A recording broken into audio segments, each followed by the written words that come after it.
Hello, Redcap here from Redcap Studios, and here we'll be doing our first ever comic book review. We're going to be doing Howard the Duck issues 1 through 13. This is Howard the Duck's very first independent series. He had appearances in Man-Thing and a couple giant sizes prior, to which he battled a gigantic frog and a cow from hell. Now, in the series, we see Howard contemplating suicide in the first issue. However, he ends up meeting Beverly and decides not to kill himself. He later battles a space turnip and learns the martial arts entitled Quack Fu to save Beverly from a band of gangsters. He also meets a pleasant lady called the Kidney Lady. I say pleasant sarcastically. She is very mean and paranoid. She believes Howard is behind the plot to steal and pollute the world's kidneys, specifically hers.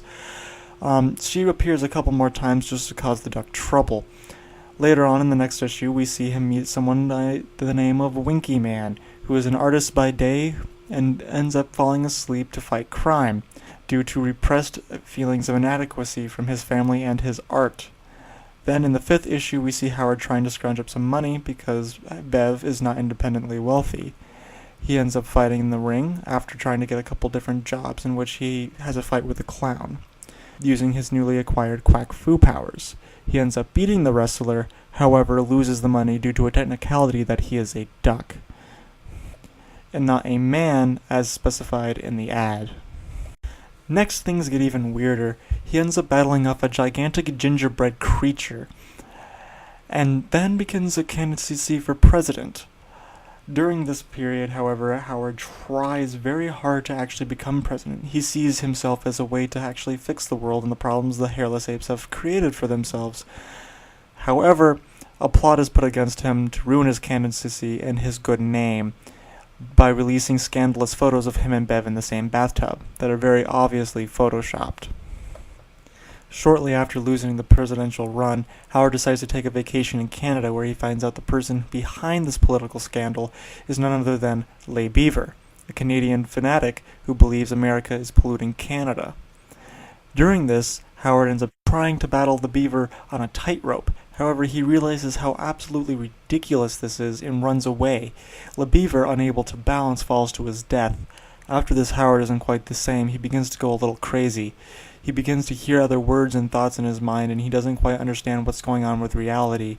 However, in reality, he is very sick and Bev is trying to care for him.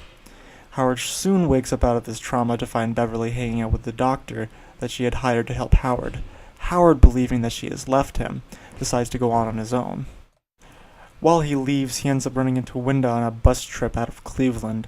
Winda is a little girl who believes she is possessed by demons, and her family has sent her to get an exorcism. During this ride on the bus, Howard finds the Kidney Lady again, and they end up getting into quite the fight, resulting with Howard, Winda, and the Kidney Lady getting arrested and put in jail. Shortly afterwards, they have a court summons, to which the Kidney Lady appears all prim and proper, unlike her usual ugly self, and tricks the judge into believing Howard is the one in the wrong for this. Howard and Winda get sent to a mental correctional facility or an asylum in an attempt to fix Howard's inability to realize he is a midget wearing a duck suit, as most of the hairless apes around him believe him to be. They find out Howard is in fact not a midget in a duck suit. Due to his x-rays and scans, they see a skeletal structure underneath him that is actually that of a duck. They don't really do anything with this. This is shortly after the fact that they find out Winda may actually be possessed, because the rock band Kiss pops out of her head into reality and then runs amok in the asylum and then leaves onto their own adventures. Because of this, they hire Damien Hellstrom, the son of Satan in the Marvel Universe, to perform the exorcism on Winda. However, when he comes to do this, he sees that Winda is in fact fine and there is nothing wrong.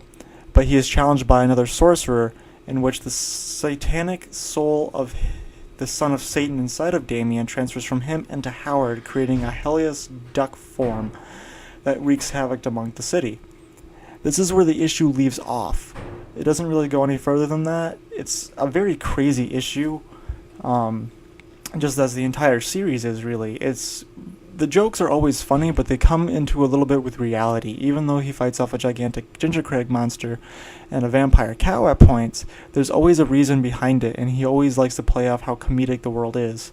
I think Steve Gerber definitely did a good job with writing this. The jokes are good, and the series overall is worth a read. I'm going to give it at least 4 stars out of 5. Thanks for listening. This has been Redcap Studios Comic Book Review.